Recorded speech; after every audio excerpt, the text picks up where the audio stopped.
mayambu ahanamaktada ikok nonna taramna okchari ekhoni ngasisu amuk puraga lakchari ekhoina lepa leitana thajarak puwarida khoimu amana manga suba tangkak ngasigi manga suba tangka asidana wari asina kari hainingli bahayabado mayam punamangna wari asi amuk taminarasi hojik tabirasi khoimu amana manga suba tangkak leimado numitugi numidang aduda ngakta phaba puthaba yadana wakhal kaya makhalle magi tamosaran nadi lana lawrabane adubu aigi achuma singase matau karamna haidoksige matau karamna khangansige hadunadi wakhal kaya makhalle kari sumara laitana mahak pulana lawkiba thina ngalakhiba kaya adudani leitapam khangdana leimana hena wariba mathangi no ngalakpada leimada ngarang makhoida lakiba sarat marub aduga unaraga wari kaya masagi khalle mahak achuma singase loina haidoki hadunadi leimagi puningda chabdunga lepki pungma palom tarak badhaida sarat mamanaba aduga unagi haduna mahak paraparap thorae adubu thungal yorok matamdadi wakal makalae aina makhoida chalurabadi karigumba tamo sarat maman ukrabadi aibu sodina ngangani aibu sodina pauthokpigani aduna ai makhoida chatpiyaroi imanibe mathage asumna amuk thongan yorbu matungda leimado yumnomda paraparap lakleh aduga makhoigi yumthangnabi mana chena thajabi mamanabi ama kaure mamanabi aduda mahangna thaba amata chamina rushahaduna haire mamanabi duna yarakpadagi makhoi ani sharatki mamanabadu lekaida lakhe leimadi masak lolaga lakpane phi khumlaga mamanabi aduga cycle lama tolaga lakpane asumna sharatki mamanaba lekai yobu matamda leiman haire to asigi yumasidani ado ibani changusira mamanabi duna khumlae lao ibani changusi asumna hainaraga makhoi ani sharatki mamanaba yumda yamna ikaina tamna changlae daw yaba tanjanaba haigadra sharatki mamanaba adusu yumda leirame lei makhoi lakpu ubadagi imungdagi paraparap thorae aduga kari thabakki lakpuna haduna leimada hange leimadi makhoigi yum adudadi wari sabi ikaibana leimana tamna kumlae asidadi ai nongonda wari sabi ikaire ai nongonda kaino mahaiga tawbane ado hore nungthinda nang kariguma thaba hanglabadi ekoramda amukta lao ai nongonda wari khara saninge hairamlaga leimag mamanabigada challage haduna chakre hairamlagi matung inna nungthingi matam aduda sharatki mamanabada leima khoi lekaida lakhi aduga leimaga mahak unaraga leimagi pendaba singada sharatki mamanaba aduda loina tamki loina haiki leimanasu amuka yamna wakal nungaitana asumnasu hairame ai ngasi phabu nupa amata khangnade aduga aigi arom nupasu amata phauba leite man ingonda khalliba man ingonda lana loribada tasengnamak chumdaba ngaktane aigi phone ado mafam khangdana mangki khangnaba nupana aigi phone ado lokhiba latte aduga ainasu phone ado pikhiba leite aina singnaba amadi lei adubu tasengnama khangdabana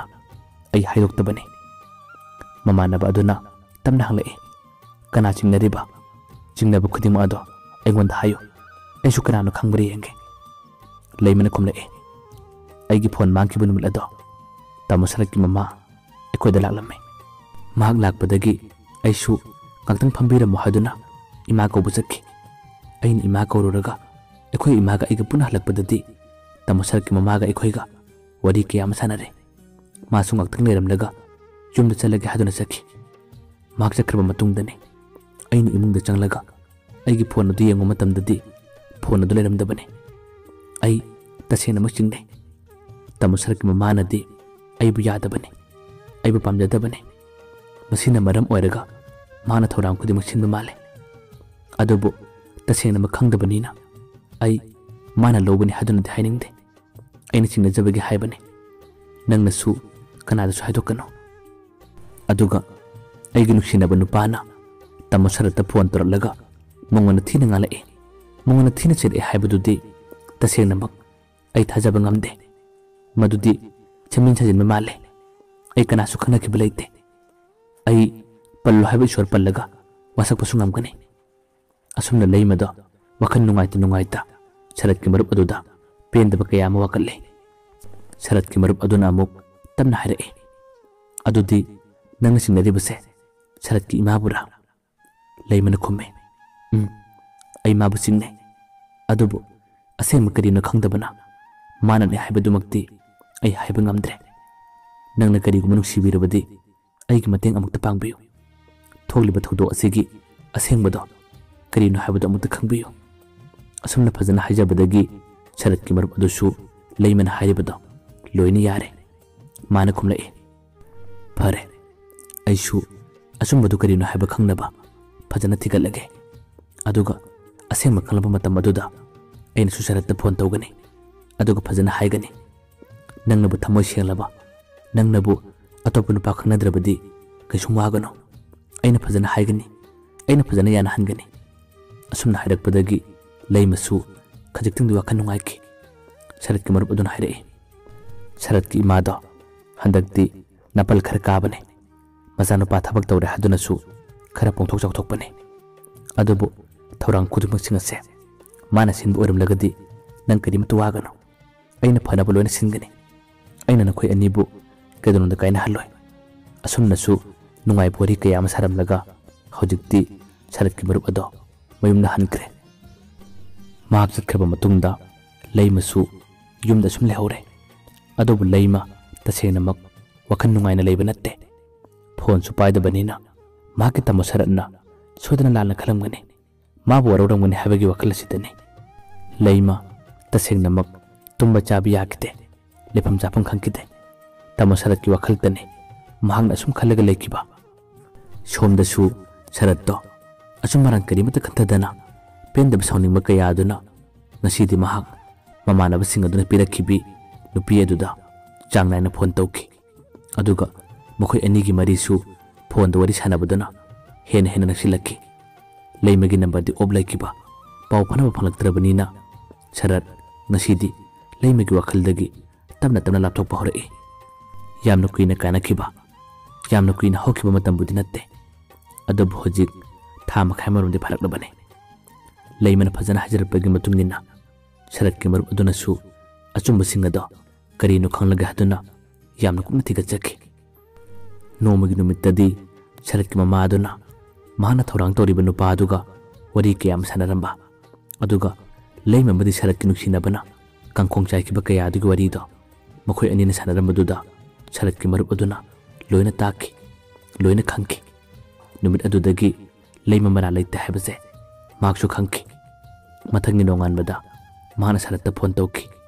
aduga fazana haiki itaw nanga lana khaliba leimado karisu mara leite thorang kudimak nakhoi imana sinba ngaktane nakhoi imana mabu pamdabadagi punamak thonkiba ngaktane ai hujikti wari kudimak loina khangle aduna nangna lana khalibado adumna khanbigano nang mangonda pau phana bohana biyo mahak hujikti phone su paidabanina yamna wana leibane kapchu kappane nangna karigumba maga wari sananingba tarabadi aina mangonda phone adu pahange aduga nang mangonda fazana phone tawbiyo magi matawdo yengu yamna nungaite nang maga hanjinaw haduna Sharat na fazana wari saki matam adudadi Sharat to magi marupna hairaba singado thajaba ngamde yamna thajadana magi marup tanglai itaw nangna hairibadubu kayam chumba wano ai mabu thajaba ngamde aina yumna leitre haduna mahak aromla yamna tawbane ekhoi imada su nangna maran pibadu pigano ekhoi imana kadonungda aigi fattaba tawroi mabu nuksibibigi damak lobigi haibane sakthibi karimata chanafam leitabi lairabi mabu aina koiribase ma karigino haibado gyan tafam thokpane adubu mana mangau thirabanina ai hujikti mabu kawba tamle nupi makhoina lam helabadi wajaba tabane kapchaba tabane ai hujikti atopu nupi makhangnare nungti numit khudingi ai maga wari sanai masak matau su phajai karimata awat palaite makhoi imung ado yamna su phai adun ai hujikti leimagi wakhal kawre mana nangonda wari kaya ama saraklabasu thausaruno taruno adugi nupido hajimna yamna haibane asumna hojikti Sharatchu wakal lama tawraduna magi marupta harakku matamda magi marup ado tasena mathajaramde Sharatna asumna harakani asumna ngalakani haibase magi marupna mahaiki itaw aina hairibasing ado chimin sajin manatte asumba ngaktene leima tasena mak mara laitabine adubu nang ngasi hairiba wahising adudi aishu tasena manungaite hoi chumme leima masakti phajade aduga mokhoi imungsu awaba imungne puna masing ase khangna nang mabu koiriba natra nuksiriba natra nakhoi anidi class 10 tamlingedi gi hauna khangna rakpani haduna sutai aduga karigino hojik nangna thabak tawraba matik charba matam asida mi bhantana yengliba hantana ngangliba aduna tawgunu itaw mi haibase kuba khonamne aina ngasi nungaire aina ngasi mahel haduna leiribado hayeng kariguma matamda nangondasu ningamdaba kaya ama lakpa yai ningthau phawbada maitanu al hainabane nana ngasi hairiba nana ngasi khumba pakhumching ado ai tasengna mak pende tasengna mak nangbu warawe matam aduda Sharatna amuk nokpet tawna khumme itaw aibu sawgano aina hairiba sing ado achumba ngaktane hoi chumme ai mabu masakti laire haiba khangna ai mabu nungsiki adubu aina haiba yadraba lam helabanina aina kari hairone aina mangondasu paisa kaya mathaki mateng kaya mapangki puna maksing ase mabu nungsibagi ngaktane nuksirabasu hojikti mana aran thabak kaya matorbanina ai mabu warawe ai mabu thajaba ngamde nakhoina phana kan hairabasu ai thajaba ngamde hoi hayeng ina throlba matamdabudi mak chumi chumde lali lande habado ai phajana yelage aduga hojik phawbagi oinadi nakhoina phone da phana kan hairabasu ai mabu thajaba ngamlai ai mabudi saukini mabudi warokini matam kharadi maga paw phanadrabnina aina khangnariba nupi asiga adum wari sanagani paw phonagani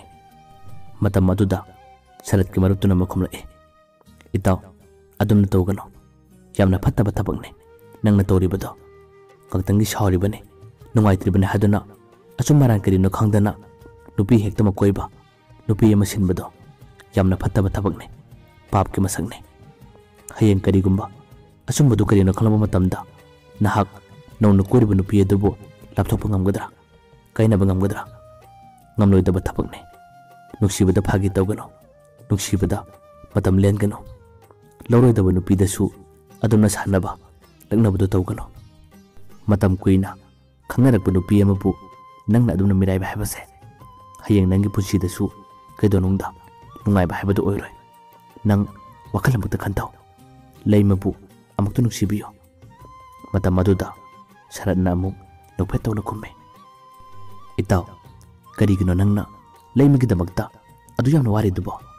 wadaba aina wadraga nangna waridu kariginoba ai mabu pamde ai mabu nuksida haduna kera khana hairedana ngaikone aishu nangonda wama haige nangonda aina nupi masak thibi ama pirake nang koigadra ha nangbu koigadra ba ma ai matam kuina khanarame adugi sumatakta aina mangonda pangba yaba kaya ama pangkre hojikti aishu atopa phajaba nupi kaya ama khangna ningli koiningli aduna aidi matam kharadi ngaukini hoi hayeng matam amada ai mabu nuksirakpari yenge kariguma nuksiraklabadi ai maga muk paw phonage ai maga wari sanage adu itaw ai thabakara le ai thammage asumna hairamlaga Sharatto phone thamki magi marup adudi soningmana loirabane ngaktang phamlaga tamna wakhan kaya am khalle oh aigi marup Sharatche ngasidi thabak tawrabane paisa pairabane haduna masadana pal kaya am kare adubu haibigi itaw nana ngasi tawriba nana ngasi khaliba wakhalada hayeng karigum matamda nahak soitana maithiba lakani nangna nogliba nangna harawribado nongmudi nangsu soitana kapkani habase